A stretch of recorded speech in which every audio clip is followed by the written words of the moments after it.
Welcome back. ఈ phone tapping వ్యవహారానికి సంబంధించినటువంటి లీకులు ఎపిసోడ్స్ గా కొనసాగుతున్నటువంటి ఎవ్రీ డే కూడా దీనికి సంబంధించినటువంటి వార్త మనం వింటున్నటువంటి సిచ్యువేషన్ అయితే ఉంది. అండ్ ఇవాళ ప్రధాన వార్తల్లో ముఖ్యంగా మనం చూసినట్లయితే 1200 ఫోన్ల వరకు మేము విన్నాము. ఆ వ్యక్తిగత సమాచారాలు కావచ్చు, ఎవరైతే నిఘా పెట్టినటువంటి ఆ ఫోన్ డేటా అంతా కూడా విన్నాము. ఈ December 4th ఎప్పుడైతే రిజల్ట్స్ వచ్చాయో ఆ ఆధారాలు కూడా ధ్వంసం చేశామని చెప్పేసి ఎప్పుడైతే ప్రణీత్ రావు ఇచ్చినటువంటి వాంగ్మూలం ఏదైతే ఉందో న్యాయస్థానానికి, అది రీసెంట్ గా వెలుగులోకి వచ్చింది. సో ఆ లీక్స్ పై ఇటు బీఆర్ఎస్ కూడా స్పందిస్తూ ముఖ్యంగా చెప్పాలంటే లీకులపై వార్తలు అనేవి ఇవి కఠినంగా ఆక్షేపించేటువంటివి, ఖచ్చితంగా కఠిన చర్యలు ఉంటాయి. ముఖ్యంగా ప్రభుత్వ వైఫల్యాలను కప్పిపుచ్చుకునేందుకు ఈ విధంగా డైవర్షన్ పాలిటిక్స్ ప్లే చేస్తోంది కాంగ్రెస్ అని చెప్పేసి వారు విమర్శించినటువంటి సిచ్యువేషన్. అండ్ ఈ టాపిక్ తో పాటు ముఖ్యంగా జూన్ 2వ తేదీ తెలంగాణ రాష్ట్ర ఆవిర్భావ దినోత్సవం. ఆ రోజు తెలంగాణ రాష్ట్ర గీతం అదేవిధంగా చిహ్నాన్ని కూడా రిలీజ్ చేయనున్నారు. ముఖ్యంగా ఈ చిహ్నంలో అంటే రాచరికపు పోకడులు అనేవి ఏవీ లేకుండా ఇటు కాకతీయ కళాతోరణం, చార్మినార్ కావచ్చు, ఇవి తొలగించబడతాయన్నటువంటి వార్త అయితే హల్చల్ చేస్తోంది. అవి లేకుండా చిహ్నం ఉంటే ఒప్పుకునేది లేదు, ఒక విధంగా చరిత్రను చెరిపేసేటువంటి కుట్ర అని చెప్పేసి విపక్షాలు అంటున్నటువంటి క్రమాన్ని మనం చూస్తున్నాం. అయితే దీనిపై మాట్లాడదాం. మరోవైపు పత్తి విత్తనాల కొరతకు సంబంధించి కూడా మాట్లాడదాం. గెస్టులు కూడా రెడీగా ఉన్నారు. ప్రస్తుతం స్టూడియోలో డాక్టర్ దత్తాత్రేయ గారు, బీఆర్ఎస్ సీనియర్ నాయకులు, అండ్ రామచంద్రారెడ్డి గారు, కాంగ్రెస్ అధికార ప్రతినిధి, ఎన్వి సుభాష్ గారు, బీజేపీ అధికార ప్రతినిధి. నమస్తే అండి, welcome to the debate. Okay Dattatreya గారు, ముందుగా ఒకసారి ఈ ఫోన్ ట్యాపింగ్ వ్యవహారానికి సంబంధించి మాట్లాడదామండి. చూస్తున్నాం ఎవ్రీడే ఏదో ఒక లీక్ వస్తూనే ఉంది. ముఖ్యంగా బీఆర్ఎస్ దానికి సంబంధించి సమాధానం చెప్పుకోవాల్సినటువంటి పరిస్థితి వస్తుందని చెప్పొచ్చు. అండ్ ఇన్ఫర్మేషన్ అంతా కూడా December 4th దాన్ని స్మాష్ చేసి పడేశారు అనేటువంటిది రీసెంట్ గా న్యాయస్థానానికి ఇచ్చినటువంటి వాంగ్మూలం రీసెంట్ గా వెలుగులోకి వచ్చింది. ఏంటి దేశంలో కానీ రాష్ట్రంలో కానీ మనకు కొన్ని విషయాలు తెలవాల్సిన అవసరం ఉంది. ఒక ప్రభుత్వం సాఫీగా సాగాలంటే కొంతమంది వ్యక్తుల నుంచి ప్రభుత్వానికి హాని ఉంది అన్నప్పుడు, గతంలో కేసీఆర్ గారు ముఖ్యమంత్రిగా ఉన్నప్పుడు ఈ కేసీఆర్ ప్రభుత్వాన్ని అత్యంత త్వరగా కూల్చివేయాలని చెప్పేసి నాటి చంద్రబాబు నాయుడు శిష్యుడు అయినటువంటి ఇదే రేవంత్ రెడ్డి గారు స్టిఫెన్సన్ ఇంటి దగ్గర డబ్బుల కట్టలతో ఓటుకు దొరికిపోయినప్పుడు ఆ వ్యక్తి చేసినటువంటి ఆ దుర్మార్గపు చర్య, కేసీఆర్ గారి ప్రభుత్వం వచ్చి నాటికి జస్ట్ 3 ఏళ్ళే అవుతుంది, కూల్చేయాలనే ప్రయత్నం జరిగినప్పుడు ఆ వ్యక్తి ప్రభుత్వాన్ని కూల్చే ప్రయత్నం చేస్తా ఉన్నాడు సార్ అని చెప్పేసి ఇంటెలిజెన్స్ ఆఫీసర్లు వచ్చి కేసీఆర్ గారికి ఎవ్రీడే బ్రీఫింగ్ చేశారు. సో బ్రీఫింగ్ చేసిన తర్వాత కేసీఆర్ అనేటువంటి వ్యక్తి నా ప్రభుత్వాన్ని కూల్చుకోవాలని చెప్పి చూస్తూ కూర్చుంటాడా అండి? ఆయన ఎంత హెడ్జ్కెళ్తాడో ఒకసారి ఆయన మీద నిఘా పెట్టండి. ఆయన ఇలాంటి ప్రభుత్వం రాజ్యాంగబద్ధంగా ఏర్పడిన ప్రభుత్వాలను కూల్చే ప్రయత్నం చేసినప్పుడు ఆ వ్యక్తిని ఇవాళ రేవంత్ రెడ్డి అనేటువంటి వ్యక్తి రాష్ట్రానికి అంటే కాంగ్రెస్ పార్టీకి పిసిసి అధ్యక్షుడు, ఆ తర్వాత ముఖ్యమంత్రి కావచ్చండి. గతంలో ఆయన చేసినటువంటి దుర్మార్గమైనటువంటి చర్యలను ఏ విధంగా చెరిపేస్తాం మనం? ఆయన ప్రభుత్వాన్ని కూల్చే ప్రయత్నం చేసినటువంటి ఒక వ్యక్తి కదా, కాబట్టి ఆయన మీద ఎట్టి పరిస్థితుల్లో అయినా ఆయన ప్రభుత్వాన్ని కూలుస్తాడు కాబట్టి చంద్రబాబు నాయుడు ఎట్లయితే అట్లా వింటాడు కాబట్టి ఇప్పుడు ఆయన మీద నిఘా పెట్టాల్సి వచ్చింది నాటి ప్రభుత్వం. అప్పుడు అధికారులు ఇచ్చిన సలహా ప్రకారమే కేసీఆర్ గారు అయితే కేసీఆర్ ఫోన్ ఏదో ట్యాప్ చేస్తా ఉన్నారు, లేకపోతే మిగతా ఎన్నికల్లో కూడా వాడుకున్నారు. ముఖ్యంగా ఎన్నికల్లో డబ్బు పంపిణీ వ్యవహారానికి సంబంధించి కావచ్చు, ఒకవైపు ప్రతిపక్షాల ఆర్థిక వనరులకు సంబంధించి కావచ్చు, వాటన్నిటిపైన కూడా నిఘా పెట్టి దెబ్బ కొట్టేటువంటి ప్రయత్నం చేశారు. ఖచ్చితంగా ఎన్నికల్లో డబ్బు ప్రవాహం గురించి ప్రత్యేకించి ఎవరు చెప్పాల్సినటువంటి అవసరం లేదు. ఒకటండి, ఏ రాజకీయ పార్టీకైనా తనకంటూ కొన్ని ఎత్తుగడలు ఉంటాయి. అయితే మేము ప్రభుత్వంలో ఉన్నటువంటి అధికారులను మా అంటే రాజకీయ అవసరాలకు వాడుకునేంత దుర్మార్గమైనటువంటి పాలకులం అయితే మేము కాదు. కొంతమంది అధికారులు చేసినటువంటి అంటే అతి కావచ్చు, లేకపోతే వాళ్ళు ప్రభుత్వానికి చెప్పింది ఒకటి, ప్రభుత్వానికి చెప్పకుండా చేసింది ఒకటి కావచ్చు. ఇలా జరిగినటువంటి వాటికి మేమెలా బాధ్యులమైతామండి? ఇప్పుడు కొంతమంది అధికారులు ఉన్నారు, ఇప్పుడు భుజంగరావు గారు కావచ్చు, లేకపోతే ప్రభాకర్ రావు గారు కావచ్చు, లేకపోతే ఇప్పుడే ప్రణీత్ రావు గారు కావచ్చు, వీళ్ళంతా కూడా కేసీఆర్ గారికి లేకపోతే ప్రభుత్వానికి కొంత బ్రీఫింగ్ చేశారు. సార్ ఇక్కడ ఫలానా హవాలా బిజినెస్ జరుగుతుంది, ఓ బ్లాక్ మనీ దందా జరుగుతుంది, ఇలాంటివి రాజ్యాంగబద్ధంగా చట్టబద్ధంగా కంట్రోల్ చేయాల్సిన వాటికి కొన్నిటికి సమాచారం ఇచ్చేశారు. మిగతా విషయాల కాడికి వచ్చేసరికి దాటవేసి దూరం చేస్తూ వాళ్ళ ఆర్థిక స్వావలంబన కోసం, స్వార్థం కోసం ప్రభుత్వానికి వస్తే చెడ్డ పేరు ప్రభుత్వానికి వస్తుంది, కేసీఆర్ గారికి వస్తుంది. మనము సందుట్లో సరిమేయలేక సమయాన్ని సద్వినియోగం చేసుకున్నామన్నట్టుగా వాడుకునే ప్రయత్నం చేశారనేటువంటి మా ఉద్దేశం. అది స్పష్టంగా క్లియర్ అవుతుంది. ఇంకొకటి, కాంగ్రెస్ పార్టీ ఇప్పుడేం చేస్తా ఉందంటే గత ప్రభుత్వం పైన మరకలు అంటించాలా, గత ప్రభుత్వం మీద దుమ్మెత్తిపోయాలని చెప్పేసి ఏది దొరికితే దాన్ని మన మీద గంపలాగా తీసుకొచ్చి పోసేసే ప్రయత్నం చేస్తా ఉంది. ఈ ప్రభుత్వానికి, కాంగ్రెస్ ప్రభుత్వానికి 6 గ్యారెంటీలు 13 హామీలను పక్కకు నెట్టాలి కాబట్టి ఒక ఎపిసోడ్ లాగా ఈ ఫోన్ ట్యాపింగ్ వ్యవహారాన్ని నడిపిస్తున్నటువంటి తెలంగాణ ప్రజలందరూ మాట్లాడుకుంటున్నారు. ఓకే సుభాష్ గారు, సుభాష్ గారు, ఈ ఫోన్ ట్యాపింగ్ వ్యవహారానికి సంబంధించి రోజుకో లీక్ బయటకు వస్తుంది కదా, అండ్ దీనిపై మీ ఒపీనియన్ చెప్పండి, తర్వాత సమాధానం అక్కడ రామచంద్రారెడ్డి గారి దగ్గర తీసుకుందాం. నమస్కారం అండి. హెచ్ఎండి ప్రేక్షకులకు గారికి ఉన్న ప్యానల్ పెద్దలందరికీ మన 15 రోజుల నుంచి చూస్తున్నాం మనం ఫోన్ ట్యాపింగ్ వ్యవహారం గురించి. దీనికి ముగింపు ఎప్పుడు పెడతారు అనేది ప్రజలందరూ కూడా చూస్తున్నారు. ఎందుకంటే తెలంగాణ రాష్ట్రంలో కాంగ్రెస్ పార్టీ అధికారంలో వచ్చే 5 నెలలైనా కూడా ఇచ్చిన హామీలు తర్వాత గ్యారెంటీల గురించి ఎదురు చూస్తున్నారు ఎప్పుడు ఇంప్లిమెంట్ చేస్తారని. మేమేమంటున్నామంటే ఇంత పెద్ద ఇష్యూ జరుగుతున్నప్పుడు ఇంత అంటే ఇది ఎప్పటి నుంచో జరుగుతుంది. ఇట్లా స్వయాన మన రేవంత్ రెడ్డి గారు కూడా అట్లా ఇన్వాల్వ్ అయినా అంటే ఆయన మీద కూడా ఏంటంటే ఫోన్ ట్యాపింగ్ జరిగిన విషయం. సో ఇది ప్రతిపక్షాల మీద కాకుండా జర్నలిస్టుల మీద, టీవీ వాళ్ళ మీద, తర్వాత ఇంకా ప్రతి ఒక్కరి మీద, సొంత పార్టీకి చెందిన వ్యక్తుల మీద కూడా ఇంత పెద్ద అంటే ఇది ఒక నేరం అండి. ఇది ఏంటంటే నేరం ఇది. ఎందుకంటే ఫోన్ ట్యాపింగ్ అనేది ఒక స్మగ్లింగ్ చేసి ఇక్కడ తీసుకొచ్చిన టెక్నాలజీ. ఇది డైరెక్ట్ గా ఏంటంటే గవర్నమెంట్ ఆఫ్ ఇండియా కానీ ఎవరు కూడా పర్మిషన్ ఇవ్వలేరు. ఇది ఆటంకవాదుల మీద, లేకుంటే టెర్రరిస్టుల మీద, లేకుంటే దేశద్రోహుల మీద చేసే ఒక అది కూడా సరి అయిన పర్మిషన్ చూసుకొని సుప్రీంకోర్టు నుంచి వచ్చిన జడ్జిమెంట్ కూడా చూడండి. 2022లో సుప్రీంకోర్టులో చాలా క్లియర్ గా. అయితే సుభాష్ గారు, ఎప్పుడైనా కంప్లైంట్ ఇచ్చారనుకోండి, ఈ విధంగా మమ్మల్ని ప్రలోభ పెట్టేటువంటి ప్రయత్నం చేస్తున్నారు, ఈ విధంగా ఫలానా చోట కలవమన్నారు, సో అలా రెడ్ హ్యాండెడ్ గా పట్టుకోవాలి అన్నటువంటి క్రమంలో వాళ్ళు అలా ఫోన్ ట్యాప్ చేసేటువంటి అవకాశం ఉంటుందా, ఉండదా? ఇప్పుడు ఫోన్ ట్యాపింగ్ అదే చెప్తున్నాను. ఫోన్ ట్యాపింగ్ అనే దాని మీద పర్మిషన్ అంటే ఇదంతా ఎందుకు చెప్తున్నాను అంటే దీనికి ఒక చాలా సిస్టమ్ చాలా క్లియర్ గా ఉందన్న. సుప్రీంకోర్టులో కూడా జడ్జిమెంట్ వచ్చింది. దాంట్లో ఏమొచ్చిందంటే సర్వీస్ ప్రొవైడర్స్ కు టెలిఫోన్ మన మొబైల్ సర్వీస్ ప్రొవైడర్స్ కి పర్మిషన్ లేదు, కానీ మినిస్ట్రీ ఆఫ్ హోమ్ దగ్గర నుంచి పర్మిషన్ తీసుకుని అప్పుడు ఫోన్ ట్యాపింగ్ చేయాలి. అంటే ఇది ఇన్వేషన్ ఆఫ్ ప్రైవసీ. నేను మీరు ఏంటంటే ఫోన్ లో మాట్లాడుతుంటే మూడో వ్యక్తి కనుక చేస్తుంటే మనం కేసు పెట్టచ్చు. భారతీయ జనతా పార్టీ నాయకుల మీద చాలా సార్లు ఫోన్ ట్యాపింగ్ కేసు అయినప్పుడు కూడా మేము చాలా క్లియర్ గా రిటర్న్ కంప్లైంట్ కూడా ఇచ్చినాం. మేము చూడండి, రిటర్న్ కంప్లైంట్ ఇచ్చినాం. ముఖ్యంగా మా నేతలు ఎవరైతే ఉన్నారో వాళ్ళందరి మీద, చాలా మీద పెట్టి ఇంకా లాస్ట్ ఎక్కడ దాకా పోయిందంటే బీఆర్ఎస్ ప్రభుత్వం మా దగ్గర ఉన్న అంటే మా పార్టీలో ఉన్న ఎంప్లాయీస్ మీద కూడా ఏంటంటే ఫోన్ ట్యాపింగ్ పెట్టినట్టు ఏంటంటే నిఘా పెట్టింది పేరు. బట్ ఇన్వేజన్ అంటే మన ప్రైవేట్ గా మనం ఏంటంటే మనకి ప్రైవసీకి భంగం కలిగించే ఒక చర్య కూడా తీసుకొచ్చినాం. దీన్ని కాంగ్రెస్ పార్టీ ఎందుకు మరి ఏంటంటే యాక్షన్ తీసుకుంటలేదు? ఇది ఇప్పుడు 5 నెలల ముందు వచ్చింది కదా పార్టీ. ఇప్పుడు ఏంటంటే ఎలక్షన్స్ అనేది మొన్న ఏంటంటే ఎలక్షన్ కోడ్ వచ్చింది అన్నమాట.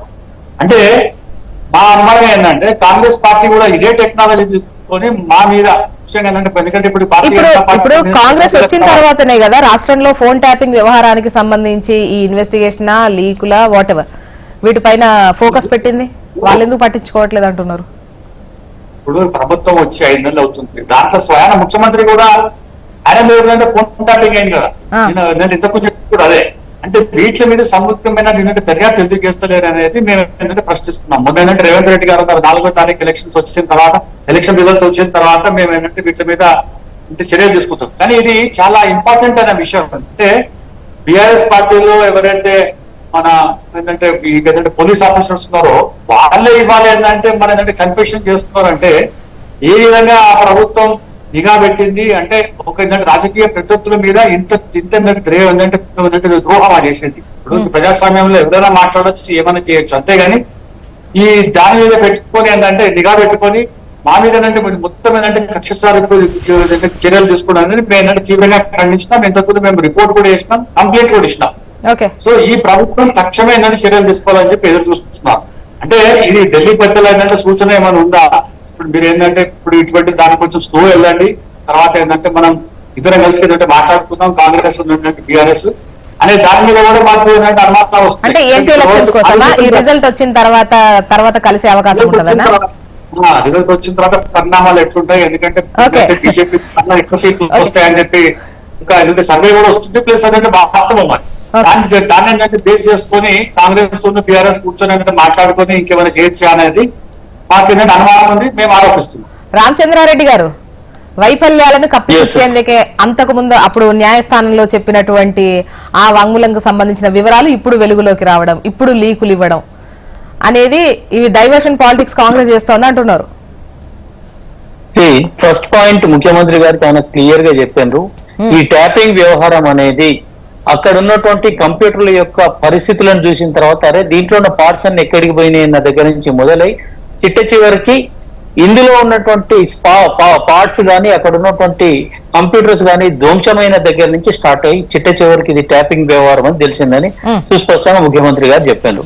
రెండో విషయం ఏంటంటే టెలిగ్రాఫిక్ యాక్ట్ సెక్షన్ 52 లో క్లియర్ గా కూడా చెప్పడం జరిగింది ఫోన్ ట్యాపింగ్ ఎప్పుడు చేయాలి, ఏ విధంగా చేయాలి, దేనికి చేయాలని చెప్పేసి. ఈ పరిస్థితిలో నేను ఒకటి ప్రశ్నిస్తున్నా ఈ రోజున, నిజంగానే ప్రభుత్వం యొక్క అంతర్గత భద్రతకి గినక ఈ ఫోన్ ట్యాపింగ్ జరిగిందని చెప్పేసి అనుకుందాం ఎక్కడన్నా, మరి జరిగింది అనుకుందాం గత ప్రభుత్వం నల్లగొండ జిల్లాలో ఈ రోజున చెప్పుకోవటానికి కూడా సిగ్గుపడే విధంగా 2 కానిస్టేబుల్స్ 40 మంది మహిళల యొక్క వ్యక్తిగత సమాచారాన్ని బేస్ చేసుకొని బ్లాక్ మెయిల్ చేసి వాళ్ళ యొక్క జీవితాలతో ఆడుకున్నది ఎవడిచ్చింది, ఎవడిచ్చిన చనువు అది వైఫల్యం కాదని అడుగుతున్నాం ఈ రోజున మేము. ఆ విధంగా ఎంతో మంది దగ్గర హవాలా పేరుతో డబ్బులు వసూలు చేశారు, డబ్బుల్ని సీజ్ చేసి దోచుకున్నారు, వ్యక్తిగత వ్యవహారాలని బయటపెట్టి కాపురాలను కూల్చారు. అదే విధంగా అటువంటి బ్లాక్ మెయిలింగ్ రాజకీయాలను చేసి వాళ్ళు డబ్బులు గండుకొని 100 కోట్లకు అధిపతులు అయిపోయినారు. క్లియర్ గా ఈ రోజున ఆ రోజున ఎవరైతే చేసినారో ఇటువంటి తప్పుడు పని, ఆ తప్పుడు పని పలాని పనికి వాళ్ళని చెప్తే నేను చేసిందని చెప్పేసి ఈ రోజు చెప్తున్నటువంటి పరిస్థితి ఉన్నది. మరి దీన్ని మనం సమర్థిద్దామా ఈ సొసైటీలో అని చెప్పేసి ప్రశ్నిస్తున్నాం నేను మేము కాంగ్రెస్ పార్టీ పక్షాన. ఎస్, కాంగ్రెస్ పార్టీ ప్రత్యేకంగా ఫోన్ ట్యాపింగ్ అంటే ఏదో ముందలు తీసుకొచ్చి పెట్టి దీనంత ప్రయారిటీ లేదన్నది కాదు. పోలీస్ వాళ్ళు ఇన్వెస్టిగేట్ చేస్తున్నారు. ఆ ఇన్వెస్టిగేషన్ నడుస్తున్నటువంటి క్రమంలో పార్టీ మా కాంగ్రెస్ ప్రభుత్వము వాళ్ళకి కొన్ని అధికారాలు ఇచ్చేసి దాని వాళ్ళ యొక్క ఇన్వెస్టిగేషన్ వాళ్ళు నడిపిస్తున్నారు. దాంట్లో ప్రభుత్వం యొక్క జోక్యం అవసరం లేదు, ఎందుకంటే స్వతంత్రంగా కూడా వ్యవహారం అనేది లీకులతో వార్తలు రాయిస్తోంది. లీకులతో అంటే అప్పుడు న్యాయస్థానంలో చెప్పినటువంటిది రీసెంట్ గా వెలుగులోకి రావడం, ఒకవైపు అంటే ఈ ధాన్యం కొనుగోళ్లు కావచ్చు, లిక్కర్ కు సంబంధించి కావచ్చు, ఒకవైపు విత్తనాలకు సంబంధించి కావచ్చు, కరెంట్ అని ఇటువంటివి అంటే ప్రతిపక్షాలు ఆరోపణలు చేస్తూ రుణమాఫీ అది ఇది అని ఇటువంటివి ఉన్నప్పుడు కావాలంటే మళ్ళీ ఫోన్ ట్యాపింగ్ అప్పుడు న్యాయస్థానంలో చెప్పినటువంటి తాజాగా వెలుగులోకి వచ్చిందని బ్యానర్ ఐటమ్లు పెట్టిస్తున్నారు మీరంట. Diverting politics. ఒకటి చెప్తున్నానండి, ఈ రోజున అంటే జర్నలిస్టులు, తెలంగాణ జర్నలిస్టులు లీకులు ఇచ్చిన దాకా కూడా సమాచారం తెలుసుకోలేనంత పరిస్థితులు ఉన్నారని చెప్పేసి మీరు చెప్పే ఉద్దేశం ఇది మీది లేకుంటే ఆ భావంతో ఉన్నారా? జర్నలిస్టుల యొక్క పనే జరుగుతున్నటువంటి సమాచారాన్ని ప్రభుత్వం దగ్గర నుంచి కానీ, కోర్టుల దగ్గర నుంచి కానీ, సమాజం దగ్గర నుంచి కానీ, వ్యక్తుల దగ్గర నుంచి కానీ సేకరించి అప్రోప్రియట్ టైంలో పబ్లిక్ చేస్తారు. అది ఎవరిది కంట్రోల్ ఉంటుంది? ఏజెంట్ ఉందంటే మీ యాజమాన్యం కంట్రోల్ ఉంటుంది. కాదండి, పేపర్లు ఉన్నాయంటే పేపర్లు, ఒక నిమిషం ఆగమిత్రమా, పేపర్లు ఉన్నాయంటే వాళ్ళ యొక్క కంట్రోల్ ఉంటది. మరి ఈ పరిస్థితులలో లీగల్ చేయాల్సిన పని ప్రభుత్వానికి ఏంది? దాని మీద స్వతంత్రంగా దర్యాప్తు జరుపుతున్నాము, ఎవరి ప్రమేయం లేకుండా చేస్తున్నటువంటి క్రమంలో ఈ రోజున దాన్ని సమర్థించుకోవడానికి నేను నిరంజన్ రెడ్డి గారు చెప్తున్నారు మంత్రి, ఆయన ఏదో సీరియల్ లెక్క ఉందంట ఆయనకి, ఇంత సీరియస్ ఇష్యూ, ఈ సీరియల్ ఇష్యూ ఆయనకి ఒక సీరియల్ లెక్క ఉందని చెప్పేసి ఆయన మాట్లాడుతూ ఉన్నానంటే మరి ఆయన గతంలో మంత్రి ఏ విధంగా చేసిండో అర్థం కావట్లేదు. ఇప్పుడు ఒకటే అడుగుతున్నామండి, దేశ సమగ్రతకి సంబంధించినటువంటి అంశాలలో ట్యాపింగ్ చేయాలన్నా కానీ ఒక సర్టెన్ ప్రొసీజర్ అడాప్ట్ చేసుకోవాలి, సెంట్రల్ గవర్నమెంట్ నుంచి పర్మిషన్ తీసుకోవాలి. మరి సెంట్రల్ గవర్నమెంట్ రెండోది, ఈ రోజు వాళ్ళు వాడినటువంటి ఎక్విప్మెంట్ ఏదైతే ఉందో ఇజ్రాయెల్ కి వెళ్ళి తెచ్చారు, ప్రభుత్వం పేరు మీద మేము ఇన్వాయిస్ రేజ్ చేసారు, అకౌంట్ ఏమో ప్రైవేట్ అకౌంట్ నుంచి డబ్బులు పోయినాయి సమాచారం అనేది. ఒక్క నిమిషం ఆగ, వెయిట్.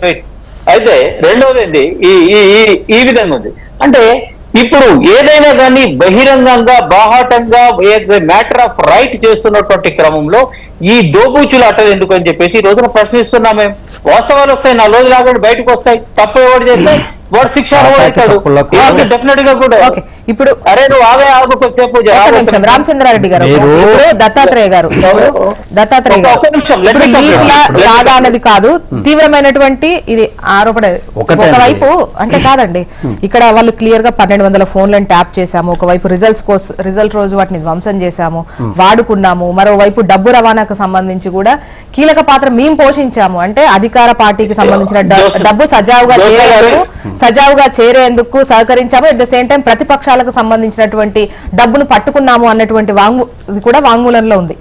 ఇప్పుడు తినబోయే ముందు రుచులు ఎందుకండి, ఇన్వెస్టిగేషన్ జరుగుతా ఉంది, వాస్తవాలు అవాస్తవాలు ఏందో బయట పెట్టడానికి వీలే కాదు. మేమేమంటా ఉన్నాం, ఇదే కాంగ్రెస్ పార్టీ నాయకులని సిబిఐకి కానీ లేకపోతే ఇంకా దేని ఇన్వెస్టిగేషన్ అత్యున్నతమైన ఇన్వెస్టిగేషన్ కు లేకపోతే రిటైర్డ్ జడ్జికి కానీ ఇవ్వమని చెప్తా ఉన్నాము. మేము ఒకవేళ ప్రభుత్వ అధికారులు అడ్వాంటేజ్ గా తీసుకొని ఇప్పుడు ప్రతి ప్రభుత్వానికి ఒక ఇంటెలిజెన్స్ వ్యవస్థ ఉంటుంది, ఒక గూఢాచార వ్యవస్థ ఉంటుంది. ఆ గూఢాచార వ్యవస్థ ఏం చేస్తుంది అనేటువంటిది ఎవ్రీడే బ్రీఫింగ్ చేస్తారు. ఇవాళ రేవంత్ రెడ్డి గారు రాగానే ఇంటెలిజెన్స్ సమాచారాలు తీసుకోకుండా ఏం పరిపాలన చేస్తలేడు. ఇవాళ ఆదిలాబాద్ జిల్లాలో రైతులు విత్తనాల కోసం ధర్నా చేస్తూ ఉంటే వాళ్ళు ఏమైనా రాసురోక చేస్తూ ఉన్నారా, లేకపోతే ఏమైనా బంధుకు పిలుపునిచ్చిండ్రా, ఏం జరుగుతూ ఉంది అనేటువంటిది తీసుకుంటా ఉంటారు. మహిళలు కానీ, రైతులు కానీ, లేకపోతే మావోయిస్టు సంబంధిత అధికారులు కానీ, లేకపోతే వీళ్ళు కానీ, ఎవరు ఉగ్రవాద సంస్థలు కానీ ఏం చేస్తుందంటే సమాచారం తీసుకుంటారు. అధికారులు చేసేటువంటి సమాచారానికి ప్రభుత్వాధినేతలే దీన్ని దిశానిర్దేశం చేసేటువంటిది రెండోది తప్పు. మూడోది మిత్రులు రామచంద్రరెడ్డి గారు మాట్లాడుతూ చంద్రబాబు నాయుడు గారే 2014-16లో ఇజ్రాయెల్లో ఉన్నటువంటి ఒక ఫెగాసిస్ అనేటువంటి సంస్థతో ఒప్పందం చేసుకొని తను తీసుకొచ్చి ఇవాళ దేశవ్యాప్తంగా ఇలాంటి వ్యవస్థ ఒకటి ఉండాలని చెప్పేసి ఆ టెక్నాలజీని తన శిష్యుడైనటువంటి రేవంత్ రెడ్డి గారికి అప్పచెప్పారు. మరి ఎందుకంటే గతంలో కూడా జగన్మోహన్ రెడ్డి గారికి ఫోన్ ట్యాపింగ్ అయింది. ఇవాళ కేంద్ర ప్రభుత్వం మా నాయకుల ఫోన్లను కూడా ట్యాప్ చేసినట్టుగా మనం చూసాం. ఐఫోన్ అనేటువంటిది అలర్ట్స్ పంపించింది ప్రతి ఒక్క మెసేజ్కి. దేశంలో, రాష్ట్రంలో ఏ రాష్ట్రానికి ఆ రాష్ట్రం ఒక ప్రత్యేకమైనటువంటి ఇంటెలిజెన్స్ వ్యవస్థ ఉంటుంది. ఆ వ్యవస్థ ఖచ్చితంగా ప్రతిపక్ష పార్టీలా లేకపోతే ఆపోజిట్ పార్టీలో వాళ్ళు చేస్తున్న కార్యక్రమాలు ఏంటి, ప్రభుత్వాలపై ఏదైనా అలజడులు సృష్టిస్తున్నారా, ప్రభుత్వాలు కూల్చే ప్రయత్నం చేస్తున్నారా, ఖచ్చితంగా ఎవ్రీడే బ్రీఫింగ్ చేసేటువంటి బాధ్యత కొనసాగుతాం. చూద్దాం రామచంద్రారెడ్డి గారు, మరోవైపు ఈ పత్తి విత్తనాల కొరతకు సంబంధించి ఇక్కడ ఒకటి యాడ్ చేస్తాను. I will add one more thing. ఈ రోజున నిజంగానే ప్రభుత్వం కనుక భద్రతా దృష్ట్యా లేకుంటే పరిపాలన దృష్ట్యా చేస్తే మూసీ నదులు ఎందుకు వేస్తారంటే రికార్డులలో ప్రిజర్వ్ చేయాలి. మూసీ నదులు ఎందుకు వేస్తారు ఈ రోజున?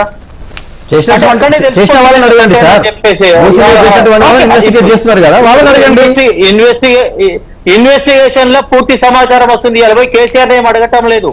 అధికారులు తప్పు చేసిన వాళ్ళు అడుగుతున్నారు. ప్రశ్నించే వాళ్ళు కూడా అధికారులు.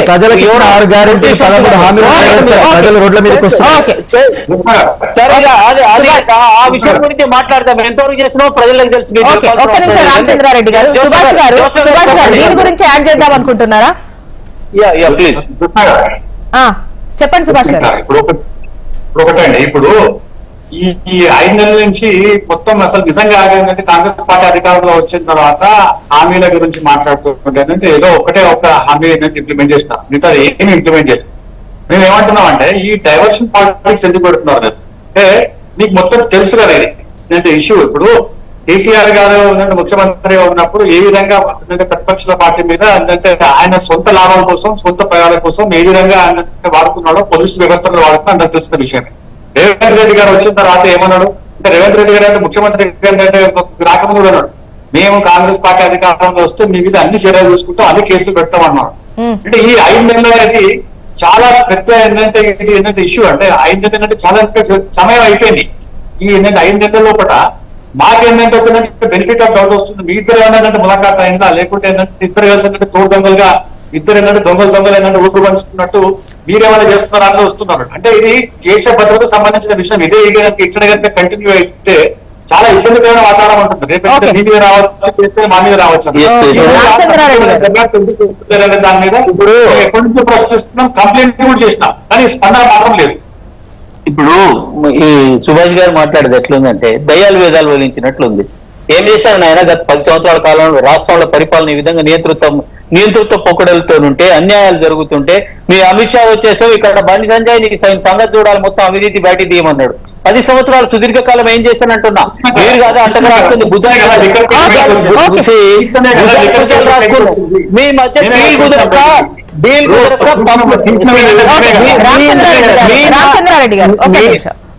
మీ నాయకులు విమర్శించబట్టే ఇవన్నీ బయటకు వచ్చినాయి. పత్తి విత్తనాల కొరత పైన మనం మాట్లాడుకుందాం. ఏంటిది? ఇప్పుడు పత్తి విత్తనాల కొరత అంటే విత్తనాలు అనేవి ఎప్పుడైనా కానీ సక్సెసివ్ ఇయర్ కి ముందు సంవత్సరమే మనం ప్రొక్యూర్ చేసుకోవాల్సిన అవసరం ఉంది.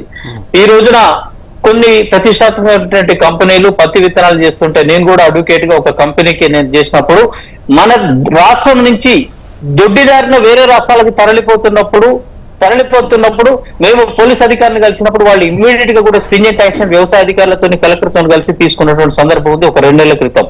అయితే ఇక్కడ ఒక విషయం ఏంటంటే ఈ సంవత్సరం అనేది ఈ ప్రభుత్వం వచ్చిన తర్వాత ముందు జాగ్రత్త చర్యగా ఒకటి ప్రొక్యూర్మెంట్ ఒకటి చేస్తుంది. పంట పండించిన తర్వాత సీడ్స్ ని డెవలప్ చేయడం అనేది కంపెనీల ద్వారా ఒక ఆస్పెక్ట్. నెంబర్ 2 అవసరమైతే దాన్ని ఇంపోర్ట్ చేసుకోవటం రెండోది. కాకపోతే ఫార్చునేటో అన్ఫార్చునేటో కానీ మనమే ఎక్స్పోర్టర్స్ ని వేరే దేశాలకి వేరే వేరే రాష్ట్రాలకి మనం ఎక్స్పోర్టర్స్ తెలంగాణలో డిఫరెంట్ జిల్లాల్లో కూడా ఉన్నది. కాబట్టి ఇప్పటికీ కొన్ని వందల టన్నుల యొక్క విత్తనాలు సిద్ధంగా ఉన్నాయి ఒక ఆస్పెక్ట్. నెంబర్ 2 ఏంటంటే మొన్న క్లియర్ గా కూడా వ్యవసాయ శాఖ మంత్రి గారు చెప్పిండ్రు, ఎప్పుడైనా నకిలీ విత్తనాలతో గనక పంట నాశనం అయిపోతే మాత్రం వాళ్ళకి కాట తీస్తామని చెప్పేసి షాపులని హెచ్చరించడం, డీలర్లని హెచ్చరించడం జరిగింది. కాబట్టి పిలుపుని ఏమి ఇచ్చిందంటే మీరు కొనుగోలు చేస్తే ఖచ్చితంగా కూడా సీల్డ్ ప్యాకెట్లే కొనుగోలు చేయండి, ఆ కవర్లను కూడా ప్రిజర్వ్ చేయమని చెప్పేసి అన్నాడు. కాబట్టి బహుశా అన్ని కూడా అందరికీ కూడా సరిపోయే విధంగా గతంలో లూజ్ పాకెట్లు, లూజ్ విత్తనాలు ఎట్లయితే వాడిండో ఈసారి వాటిని బంద్ చేశారు. కాబట్టి సీల్డ్ విత్తనాల యొక్క కొరత ఉండొచ్చు, కానీ దానికి వ్యవసాయ శాఖ పూర్తి స్థాయిలో కూడా దాన్ని కసరత్తు చేస్తున్నది. ఇమ్మీడియట్ గా కూడా సీజన్ వచ్చేసరికి పత్తి విత్తనాలు అందరికీ కూడా అందుబాటులో ఉండే విధంగానే యుద్ధ ప్రాతిపదికన కూడా చేస్తుంది. దాని గురించి ఇప్పుడు సందేహం లేదు. ఈ ఒక్క సంవత్సరం ఒకవేళ కింద కొంచెం ఫ్లక్చుయేషన్స్ ఉండొచ్చు, అంతే కొంచెం ఫ్లక్చుయేషన్స్. నెక్స్ట్ ఇయర్ నుంచి మాత్రం ఇవన్నీ ఏం లేకుండా బ్రహ్మాండంగా నడుస్తుంది. ఇప్పటికీ కూడా అందరికీ దత్తాత్రేయ గారు కావలసినంత ఉన్నాయి. ముఖ్యంగా రైతులు కొన్ని పర్టికులర్ బ్రాండ్స్ కోసం మాత్రమే చూస్తున్నారు, అందుకోసమే ఈ కొరత. ఇప్పుడు ఒకటండి, దాన్ని మీరు గందరగోళం చేస్తారు. కాంగ్రెస్ పార్టీ నాయకులకు రైతులపై చిత్తశుద్ధి ఉంటే ఎన్నికల ముందు అన్నిటికీ బోనస్ ఇస్తామని చెప్పిన వాళ్ళు ఓన్లీ సన్నాలకి అని చెప్పేసి సన్నాయి నొక్కులు నొక్కిండ్రు. ఇప్పుడు ఏమంటా ఉన్నారు, రైతులు రోడ్ల మీదకి వచ్చి చెప్పులు పెట్టి పేపర్లు పెట్టి వాళ్ళ పిల్లలని సంకల్లో ఎత్తుకొని లైన్లో నిలబెడుతుంటే ఆదిలాబాద్ జిల్లాలో లాఠీ చార్జీ చేసిండ్రు. సిగ్గుండాలి ఇంకా మాట్లాడుతున్నారు, రైతుల రోడ్ల మీదకి తీసుకొచ్చిండ్రు. 10 సంవత్సరాల్లో మా కేసీఆర్ గారి పాలనలో ఏ రోజు కూడా రైతుల మీద రైతులని ఇప్పుడు చాలా స్పష్టంగా చెప్తా ఉన్నాం. అవునండి, మీరు రైతులను ఎంత ఇబ్బంది పెడుతున్నారో తెలంగాణ ప్రజలందరూ చూస్తా ఉన్నారు, రైతులందరూ చూస్తా ఉన్నారు. పొలాల్లో పడుకుని రైతులు కన్నీళ్లు పెడతా ఉన్నారు. పంట ఎండిపోతుంటే బోర్లు విలపిస్తా ఉన్నారు. పంట పొలాలు ఎండిపోతాయి, చెరువులు ఎండిపోతాయి, పంటలు ఎండిపోతాయి. రైతులకు బోనస్ ఇస్తామనేటువంటి 500 బోనస్ ఎగ్గొడతారు, ఓన్లీ సన్నాలకే ఇస్తారు. ఇప్పుడేమో పత్తి విత్తనాలు సరఫరా చేయమంటే విపత్తు సృష్టించారు మీరు. ఇవాళ పత్తి విత్తనాల విపత్తు, మాకు బ్రాండెడ్ కంపెనీలు లేవు కాబట్టి మేము ఇవ్వలేకపోతున్నామని చెప్పేసి చేతులు నిలుపుకుంటే రైతులకు విత్తనాలు సప్లై చేయకపోతే చూడండి. మా ఆదిలాబాద్ జిల్లాలో చూస్తున్నారు, ఒక బ్రాండ్ కోసమే రైతులు ఆ బ్రాండ్ కోసం వీళ్ళు చెప్పుకుంటున్నటువంటి మాట అండి. తప్పించుకునే ప్రయత్నం చేస్తా ఉన్నారు వీళ్ళు కాంగ్రెస్ నాయకులు. కేవలం ఒక పర్టికులర్ బ్రాండ్ కోసమే ఇవాళ రైతులు మా ఆదిలాబాద్ జిల్లాలో మా యువనేత ఎమ్మెల్యే అనిల్ జాదవ్ గారు ఉటావుటిన సిఎస్ గారికి వచ్చి శాంతకుమారికి వినతి పత్రం ఇచ్చిండు. అయ్యా మా జిల్లా ఆదిలాబాద్ జిల్లా నాణ్యమైనటువంటి పత్తికి పెట్టింది పేరు ఆసియా ఖండంలోనే #1 పత్తిని పండిస్తుంది. ముందు పత్తి విత్తనాలు పంపండి, వచ్చేసింది మనకు సీజన్ వచ్చేసింది, వాళ్ళు పత్తి గింజలు వేసుకుంటారు. వర్షాధారిత పంట అండి పత్తి. పత్తి వర్షాలు పడ్డ తర్వాత పంపిణీ చేస్తారా వీళ్ళు? ఇంత దుర్మార్గంగా ఉంటుందా? ఒక ప్రణాళిక లేదు, ఒక పద్ధతి లేదు, ఒక ప్లాన్ బ్రాండెడ్ విత్తనాల పేరు మీద తప్పించుకునే ప్రయత్నం చేసి ఒక బ్రేక్ తీసుకుందాం. చిన్న బ్రేక్ తర్వాత మీ వాయిస్ తీసుకుంటా సుభాష్ గారు.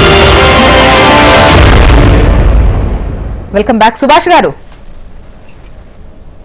కృష్ణ గారు, కాంగ్రెస్ పార్టీ ఇంతకుముందు 10 సంవత్సరాల కింద అధికారం కోల్పోయిన తర్వాత అంతకుముందు చూడండి, కాంగ్రెస్ అంటేనే కష్టాలు, కాంగ్రెస్ అంటే ఎరువులకు నష్టాలు, కష్టాలు, విత్తనాలకు అంటే మొత్తం కష్టాలు.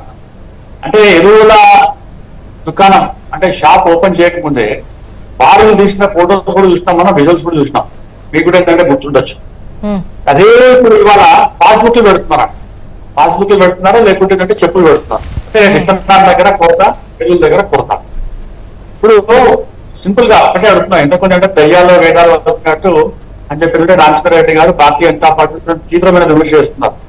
మీరే చూడండి, మీరు విత్తనాల మీద మీకు ఏదో ఏంటంటే మొత్తం ఎక్స్పోర్ట్ చేస్తున్నాం, బ్రాండెడ్ విత్తనాల కోసం మాట్లాడుతున్నారు. అంటే ముఖ్యమంత్రి గారు రివ్యూ మీటింగ్ పెట్టారండి. ముఖ్యమంత్రి అయిన తర్వాత అంటే అన్ని శాఖల్లో రివ్యూ పెట్టినారు. అది ఏమైతుందంటే 5 నెలల తర్వాత ఈ వ్యవసాయం మీద మనకు చాలా ఆర్థిక ఇబ్బందులు ఉంటాయి. మనం ఏంటంటే మనం పెట్టుబడి కాదు కదా, మనం మళ్ళీ తిరిగి ఏంటంటే వ్యవసాయదారులకు, కూలీలకు, రైతులకు మనం ఏంటంటే డబ్బులు ఇవ్వాల్సి వస్తుంది, బోనస్ ఇవ్వాల్సి వస్తుంది అని చెప్పి ఈ యొక్క శాఖను ఏంటంటే పక్కన పెట్టేసి ఆయన కేవలం ఏంటంటే బడ్జెట్ మీద, లేకుంటే ఏంటంటే రిజిస్ట్రేషన్స్ మీద, ఎక్సైజ్ మీద, మైనింగ్ మీద, జిఎస్టీ మీద, వీటి మీదనే ఎక్కువ ఏంటంటే ఫోకస్ పెట్టినాడు. అంటే ఆదాయాలు పెంచుకునే మార్గం మీద పెట్టినారా? ఎందుకు చెప్తున్నారంటే భారతీయ జనతా పార్టీ చూడండి, ఎప్పుడో 90లో ఏదంటే మూతపడ్డ రామగుండం అంటే మొత్తం కర్మాగార ఫ్యాక్టరీ అసలు సీజబులే కాదని చెప్తున్నారు గత ప్రభుత్వాలు. 2004 నుంచి 2014 వరకు 10 సంవత్సరాలు యూరియా ఫ్యాక్టరీ రామగుండంలో మనందరికీ తెలంగాణ ఉన్న ఫ్యాక్టరీ కూడా మూతపెట్టేసి భారతీయ జనతా పార్టీ వచ్చిన తర్వాత మా ఎంపీలు ఏంటంటే వినతి పత్రం ఇచ్చిన తర్వాత మోదీ గారికి 6,500 కోట్లు పెట్టి రామగుండం కర్మాగారం ఫ్యాక్టరీ పెట్టి ఇవాళ యూరియా చాలా క్లియర్ గా వస్తుందన్నమాట. యూరియా కొరత లేదన్నమాట. అంటే భారతీయ జనతా పార్టీ మోదీ గారి ప్రభుత్వం వ్యవసాయదారుల మీద రైతుల మీద చాలా ప్రేమ ఉంది. వ్యవసాయం అనేది ఇంపార్టెంట్ ఉందా.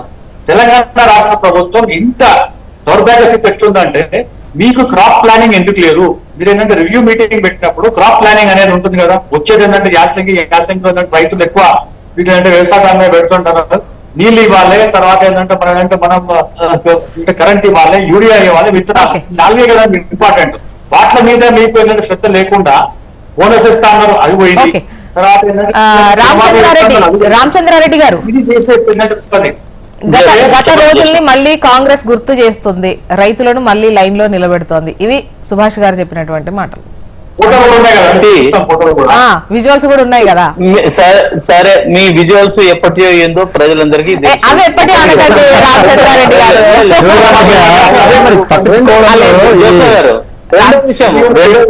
ఎప్పటి అనకండి రామచంద్రారెడ్డి గారు. మేము ఎప్పటియో ప్లే చేయాలి. నేనేమన్నా అక్కడ చాలా సుస్పష్టంగా చెప్పినాము. ఈ సమాజంలో ఈ మా రైతన్నలు నకిలీ విత్తనాలు, నకిలీ మందులు వాడి నష్టపోతున్నటువంటి ఉద్దేశంతో చాలా వ్యవసాయ అధికారులకి స్ట్రింజెంట్ యాక్షన్ తీసుకోమని చెప్పేసి నకిలీని మార్కెట్ ఇచ్చి బయటకు వెళ్ళగొట్టమన్నాం. దాంతో నకిలీ విత్తనాలు ఇప్పుడు సమాజంలో మన సొసైటీ నుంచి లేవు కాబట్టి డెఫినెట్ గా జెన్యున్ విత్తనాలకు అనేది డిమాండ్ ఉంటది. డిమాండ్ ఉంటదంటే ఈ డిమాండ్ ని ఫుల్ఫిల్ చేయడానికి గత ప్రభుత్వం రెడీ చేసుకోవాల్సి ఉండే. మేము వచ్చి 150 రోజులు కాలేదు ఇంకా. కాబట్టి ఇప్పుడు ఏమంటారు, అయినప్పటికీ కూడా ఇప్పటికీ మేము సీజన్ వచ్చేసరికి రైతులందరికీ కూడా పూర్తి స్థాయిలో విత్తనాలు నాణ్యమైనటువంటివి అందే విధంగా ఈ ప్రభుత్వం పనిచేస్తుంది. ఒకటి. రెండవది, అదే విధంగా వాళ్ళు వేసినటువంటి పంటకి సంబంధించి గ్యారంటీ కూడా ఇచ్చే విధంగా విత్తనాల కంపెనీ మీద సూపర్విజన్ ఉంటది, ఆంక్షలు ప్రభుత్వం పెడుతుంది. ఎందుకంటే డబ్బులు పెట్టి కొనుక్కున్నాం, వాళ్ళు కూడా లాభాలు పొందుతున్నారు కాబట్టి వాళ్ళకి బాధ్యత ఉంటుందని చెప్పి. మూడోది ఏంటంటే మన రాష్ట్రంకి వెళ్ళి ఈ విత్తనాలు అనేవి పొరుగు రాష్ట్రాలకు కూడా పోతున్నాయి. నాకు ఒక కంపెనీ క్లయింట్స్ ఉంటే దానికి సంబంధించి నేను ఒక అడ్వకేట్ గా మాట్లాడుతున్నాను కూడా ఇంతకు ముందే చెప్పిన. అటువంటి దాన్ని కూడా మన రాష్ట్రంకి వెళ్ళి వ్యాపారం తెచ్చుకుంటున్నారు అంటే రైతులు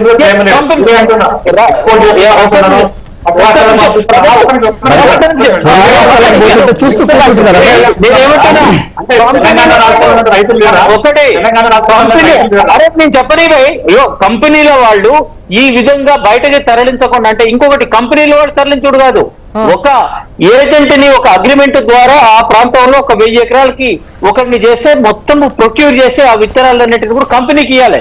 కానీ ఆ ప్రొక్యూర్ చేసినటువంటి విత్తనాలని వాడి యొక్క అంటే దొంగ బుద్ధితో కంపెనీలను మోసం చేసి పక్క రాష్ట్రాలకు పంపిస్తున్నాడు. ఏదేమైనా కూడా రైతులైతే వాళ్ళకు విత్తనాలు అందించాలి అని చెప్పేసి రిక్వెస్ట్ చేస్తున్నారండి. జోస్నా గారు మా గవర్నమెంట్ సుభాష్ ఒక్క నిమిషం, మా గవర్నమెంట్ లో జరిగింది కాదు ఇది. డిసెంబర్ నెలలో ఫస్ట్ వీక్ లో కేసు బుక్ అయింది. ఈ విధమైనటువంటి కేసులు మేమేమంటున్నాం, అటువంటి వాటిని మా దృష్టిలో ఉంది కాబట్టి నాకు కూడా ఒక యాక్సెస్ ఉంది కాబట్టి ప్రభుత్వాన్ని రీచ్ అయ్యేది.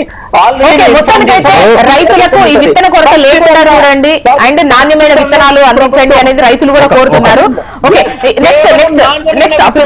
కేవలం నాణ్యమైన విత్తనాలను ఈ ప్రభుత్వం అందిస్తున్నది.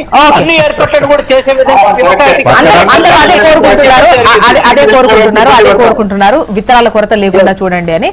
ఇక నెక్స్ట్ వచ్చేసి ఆవిర్భావ వేడుకలకు సంబంధించి అట్ ద సేమ్ టైం ముఖ్యంగా రాష్ట్ర గీతం చిహ్నంకు సంబంధించి చిహ్నంలో రాచరిక పోకడలు ఉండకుండా చిహ్నాన్ని మారుస్తున్నారు అంటున్నారు. ఒకవైపు ఇది చరిత్రను చెరిపేసే కుట్ర అని చెప్పేసి ప్రతిపక్షాలు అంటున్నాయి. రామచంద్రారెడ్డి గారు మీరే చెప్పాలి. కాకతీయ తోరణం తీసేస్తారు, చార్మినార్ తీసేస్తారు, అవి ఐకానిక్ గా ఉన్నటువంటి అంటే త్యాగాలను గుర్తించడం గాని ఆ సంస్కృతి సాంప్రదాయాలు పెట్టడం అసలు ఎవరు కాదు ఇంకా ఆహ్వానిస్తారు. కానీ ఉన్నటువంటి ఒక ఐకానిక్ అనగానే సింబాలిక్ గా ఉన్నటువంటి అవి గుర్తుండేటువంటివి ఆ గుర్తులు రాచరికపు అని చెప్పేసి తొలగించడం ఎంతవరకు న్యాయం అంటున్నారు? అక్కడ రాచరికపు పోకడ అనేది తెలంగాణ ప్రజాస్వామ్యయుత తెలంగాణలో ఉండకూడదన్నది ప్రభుత్వం యొక్క అభిమతం. గతంలో రాచరిక పాలన 10 ఏళ్ళు సవి చూసినారు, ఎంత నష్టాలు పడ్డారో అటువంటిది మళ్ళీ మనం మదిలో కూడా ఉండకుండా ఉండటం కోసం ప్రజాస్వామ్యయుతంగా తెలంగాణ యొక్క చరిత్రను ప్రతిబింబించే విధంగా, తెలంగాణ అమరవీరుల యొక్క చరిత్రను ప్రతిబింబించే విధంగా, తెలంగాణ రాష్ట్రం కావాలని చెప్పేసి 1969లో డిమాండ్ ఏ విధంగా చేసి ప్రాణాలు అర్పించుకున్నారో ఆ అమరవీరుల యొక్క ఆశయాలు ప్రతిబింబించే విధంగా, తెలంగాణ యొక్క గొప్పతనాన్ని ప్రతిబింబించే విధంగా ముఖ్యమంత్రి రేవంత్ రెడ్డి గారు అందరు తన యొక్క మంత్రివర్గ సహచరులతోని, కళాకారులతోని, తెలంగాణ ఉద్యమకారులతోని, కొంతమంది కాంగ్రెస్ నాయకులతో అందరితో కూడా సమాలోచన చేసి ఏకాభిప్రాయ సాధనతోని మాత్రం చేస్తున్నటువంటి పని తప్పితే ఏకపక్షంగా నిర్ణయం తీసుకున్నది కాదు. కాబట్టి ఇది ఒక్కరికి ఆపాదించడము లేకుంటే ప్రభుత్వానికి ఆపాదించడం పూర్తి స్థాయిలో కూడా సరికాదు. ఎందుకంటే అభిప్రాయ సేకరణ ద్వారా చేస్తున్నది కాబట్టి ఒక్కొక్క వర్గం నుంచి ఆ విధంగా జరుగుతుంది. ఏదేమైనా రెండో విషయానికి వచ్చేసరికి తెలంగాణ గీతం అనేది గతంలో తెలంగాణ రాష్ట్ర సాధన కోసం జయ జయ హే తెలంగాణ అని చెప్పేసి మనం సగర్వంగా పార్టీలకు అతీతంగా కూడా ఆ రోజున పాడుకున్నాం. మరి అటువంటి గానం అనేది ఎక్కడికి పోయిందండి? గత ప్రభుత్వంలో 10 సంవత్సరాల కాలంలో ఆయన రాజధాని ఎక్కడికి పోయిండు, పాట ఎక్కడికి పోయింది? మరి ఆ రోజునేమో తెలంగాణ రాకముందనేమో ఓడమల్లన్నట్టు, వచ్చినాకనే బోడమల్లన్నట్టు. అట్లా కాకుండా ఈ ప్రభుత్వం అనేది నిజమైన త్యాగాలను గుర్తిస్తుంది, నిజమైన కళాకారులని, నిజమైన భక్తులని, నిజమైన పాటను కూడా గుర్తించి ఈ రోజున తెలంగాణ యొక్క జాతీయ తెలంగాణ యొక్క రాష్ట్ర గీతంగా కూడా ఈ రోజు కాంగ్రెస్ ప్రభుత్వం గర్వపడుతుంది. ఓకే, సుభాష్ గారు చెప్పండి. అంటే చిహ్నం మార్పుకు సంబంధించి, పాటకు సంబంధించి, ఈ గందరగోళంకు సంబంధించి మీ ఒపీనియన్ ఏంటి? ఇప్పుడు చిహ్నాలు తర్వాత గేయాలు మార్చంగానే రాజకీయ పోకూడదు పోవండి. ఇప్పుడు ఒక ప్రభుత్వం ఏంటంటే 10 సంవత్సరాలు కేసీఆర్ బ్రాండ్ అని పెట్టినారు. ఇప్పుడు ఏంటంటే రేవంత్ రెడ్డి బ్రాండ్ లేకుంటే సోనియా గాంధీ బ్రాండ్ పెట్టాలని చెప్పి మాకైతే అనుమానం ఉన్నాం. నేను ఏమంటున్నానంటే మనకు ఒక ఆర్కిటెక్చరల్ ఐకాన్ అనేది ఉందన్నట్టు కొన్ని ప్లేసెస్ లైక్ శాతవాన, తర్వాత చార్మినార్ అనేది, తర్వాత గోల్కొండ అంటే నవాబులకి కాదు, గొల్లకొండ.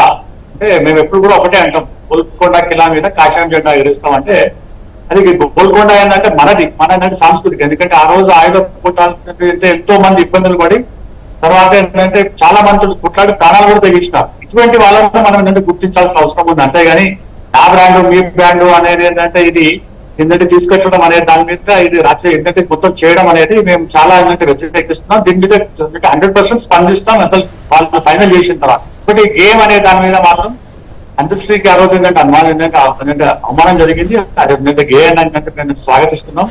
కీరవాణి గారు కూడా ఏంటంటే మంచి ఒక పెద్ద సంగీత తెచ్చిన ఏంటంటే విద్వాంసుడు. తర్వాత ఏంటంటే వారు అంటే ఇది అందరికీ సంబంధించిన ఏదంటే గేయం కాబట్టి అందరినీ ఏంటంటే ఆహ్వానించాలి, దీంట్లో భాగస్వామ్యం చేయాలంటే భారతీయ జనతా పార్టీ అమ్మతం. అంతేగాని ఇప్పుడు ఆయన తీసుకొచ్చిండు, కేసీఆర్ గారు తీసుకొచ్చి తీసేసి ఏంటంటే ఇప్పుడు Revanth Reddy brand, Sonia Gandhi brand, Congress brand అనేది కాకుండా ఇందులో త్యాగాలకు పోరాటాలకు పునాది అనేది ఏంటంటే తెలంగాణను మనం మొత్తం కష్టపడి ఇష్టపడి తెచ్చుకున్న తెలంగాణను దీంట్లో అన్ని మొత్తం రావాలని చెప్పి.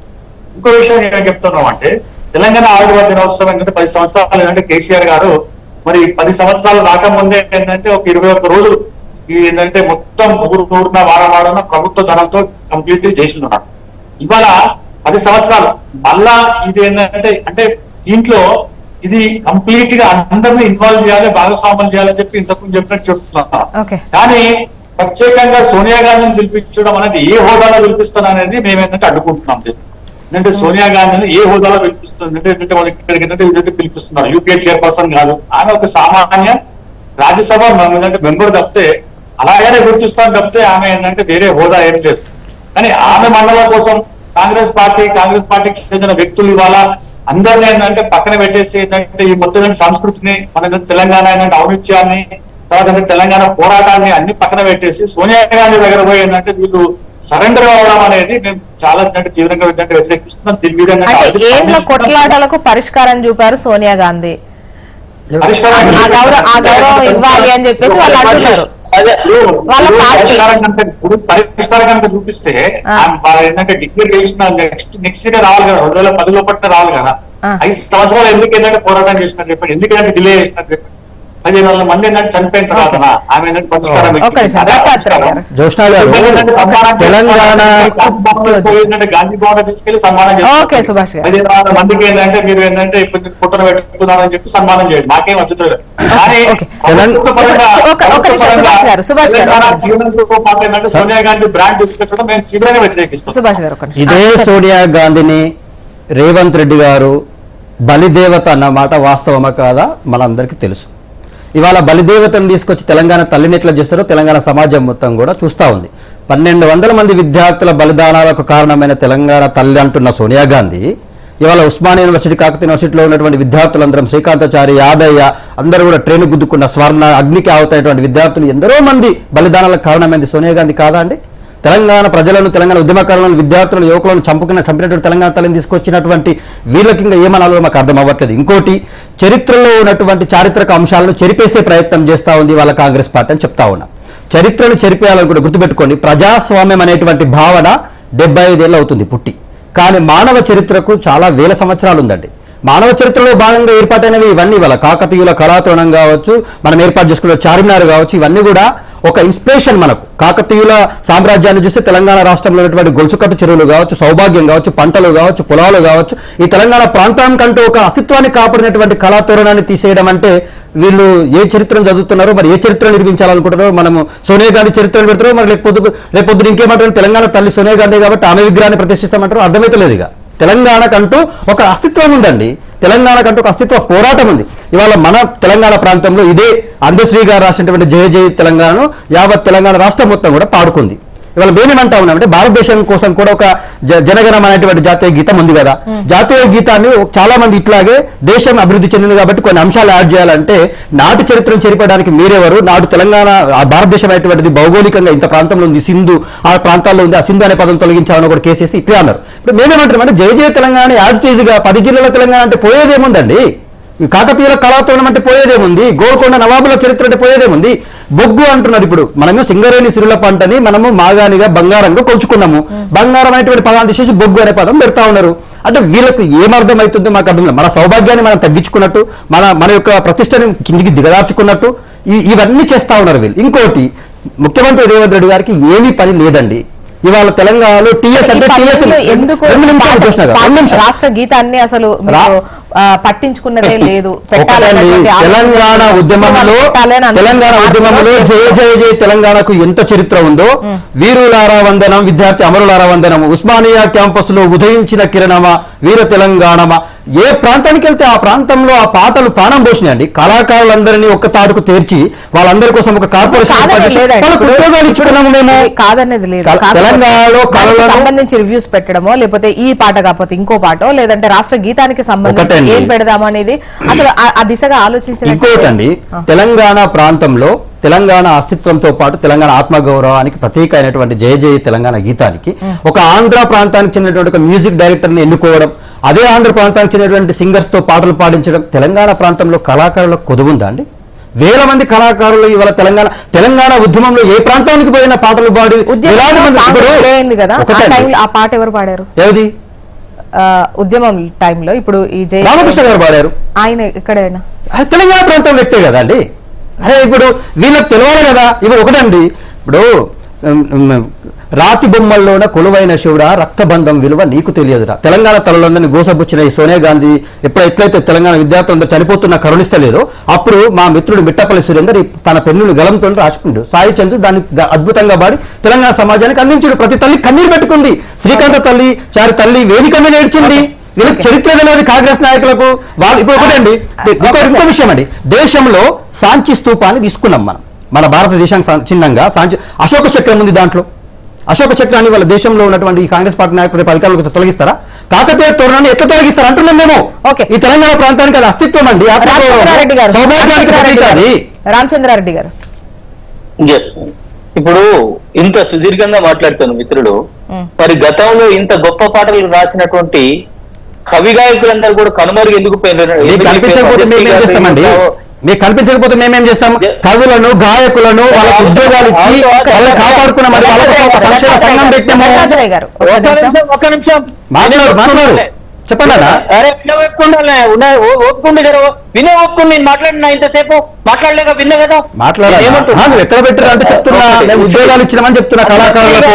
అందశ్రీ గారు ఆ రోజున ఏ ఏది ఎక్కడ కూడా తెలంగాణ ధూమ్ధామ్ నుంచి మొదలుకొని ఎక్కడైనా తెలంగాణ పోరాటం స్టేజ్ మీద ఉంటే ఈ నరాలు ఇట్లా ఉబ్బే విధంగా జయ జయ హే తెలంగాణ అని గొంతెత్తి పాడినటువంటి గొప్ప గాయకుడు, కవి, రచయిత. అటువంటి అందశ్రీ యొక్క అస్తిత్వమే కనుమరుగైపోయింది ఆ రోజులలో. ఈ రోజున కాంగ్రెస్ పార్టీ బయటకు తీసుకొచ్చిందాక జయ జయ హే తెలంగాణ గానము, గీతము ఎక్కడ పోయిందో అసలు ఎవరికి కూడా తెలియని పరిస్థితి ఉన్నది. ఈ సందర్భాల్లో ఎంతో మంది కవులు, గాయకులు కూడా ఈ ప్రభుత్వంలో మా యొక్క మనుగడ లేదు, మా యొక్క ఉనికి లేదు అని చెప్పేసి కన్నీళ్లు పెట్టుకున్నటువంటి సందర్భం ఉంది, చరిత్ర ఉన్నది. మేము అడుగుతున్నాం, గతంలో మీరు ఉద్యమం నుంచి కూడా మీ దగ్గరనే ఇదివరకు ఉద్యమ తెలంగాణ, బంగారు తెలంగాణ అని చెప్పేసి మీ యొక్క కాలాన్ని మీ పార్టీ నాయకులే విభజించారు. ఆ రోజున ఉద్యమ తెలంగాణ మేము కార్యకర్తలము, వాళ్ళు బంగారు తెలంగాణ కార్యకర్తలు అని చెప్పేసి. ఈ రోజున కాంగ్రెస్ పార్టీ ఏంటంటే నిజంగా సోనియా గాంధీ గారు ఈ తెలంగాణ ఉనికికి, అస్తిత్వానికి, తెలంగాణ సపరేట్ స్టేట్ కి, ప్రత్యేక రాష్ట్రానికి కారణమైందని చెప్పేసి అంటే మేము ఒక్కటి చెప్పడం కాదు,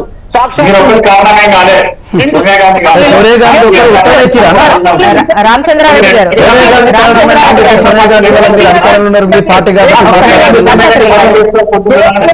ఆ యొక్క కృతజ్ఞతతోని ఈ రోజున మేము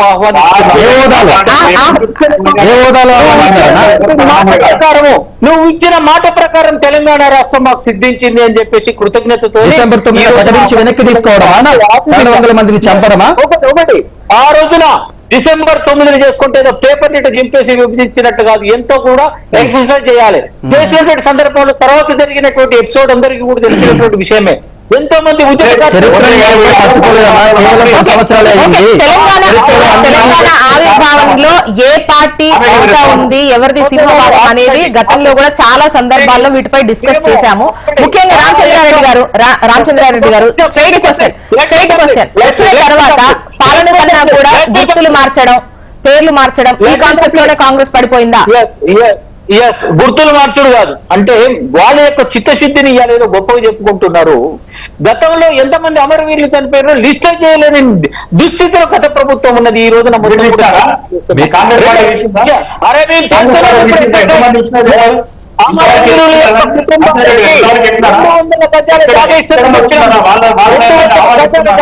చెప్పినామో ఈ రోజున మేము ఆ ఎక్సర్సైజ్ చేస్తున్నాం. ఇప్పుడు రెండవది చిహ్నాల గురించి చేస్తే ఇందాకనే చెప్పినాం, అది ఏకపక్షంగా ఒక నిర్ణయం కాదు. దానికి ఒక కమిటీ ఉన్నది, మంత్రివర్గం ఉన్నది, కవులు ఉన్నారు, కళాకారులు ఉన్నారు, ఉద్యమకారులు ఉన్నారు, ప్రజాస్వామ్యవాదులు ఉన్నారు. వీళ్ళందరి యొక్క ఆలోచనల మేరకు తీసుకున్నటువంటి నిర్ణయం తప్పితే. ఇప్పుడు రామచంద్రారెడ్డి గారు స్ట్రైట్ క్వశ్చన్ అండి. ఇప్పుడు ప్రతిపక్షాలు ముఖ్యంగా కాకతీయ కళాతోరణంకు సంబంధించి కావచ్చు, చార్మినార్ కు సంబంధించి కావచ్చు, తీయడం కరెక్ట్ కాదన్నటువంటిదే వినిపిస్తోంది అధికార పక్ష నేతలు కాకుండా. అయితే ఇంకా అంటే అందరి అభిప్రాయం తీసుకున్నప్పుడు అంటే ఎవరితో మాట్లాడినా కూడా మీరు అవి పెట్టండి, కాకపోతే కళాతోరణం కావచ్చు, at the same time Charminar కావచ్చు, ఇవి తీసేయడం ఎందుకు, ఆ చరిత్రను చెరిపేసుకున్నట్టే కదా అని చెప్పేసి, అంటే చరిత్ర ప్రస్తావన లేకుండా. ఒక్క నిమిషం దత్తాత్రేయ గారు,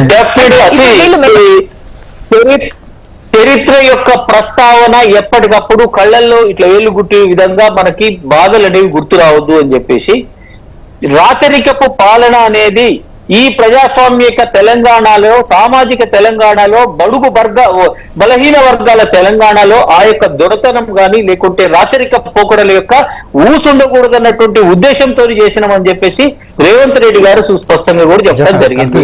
దానికి ఇక మనము ఈ రోజున దాని గురించి డిస్కస్ చేసుకుంటూ పోతే ఫలితం లేనిది. మెరుగులు దిద్దారు, చిహ్నంకు సంబంధించి క్లారిటీ రాబోతుంది.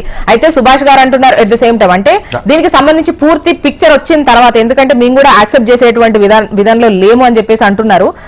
చూద్దాం, అంటే ఆ చిహ్నం వచ్చిన తర్వాత క్లారిటీ ఉంటుందా ఉండదా అని ఆ తర్వాత మాట్లాడుకుంటే ఇంకా బాగుంటుంది. And thank you so much అండి డిస్కషన్ లో పార్టిసిపేట్ చేసినందుకు దత్తాత్రేయ గారు, రామచంద్రారెడ్డి గారు, సుభాష్ గారు.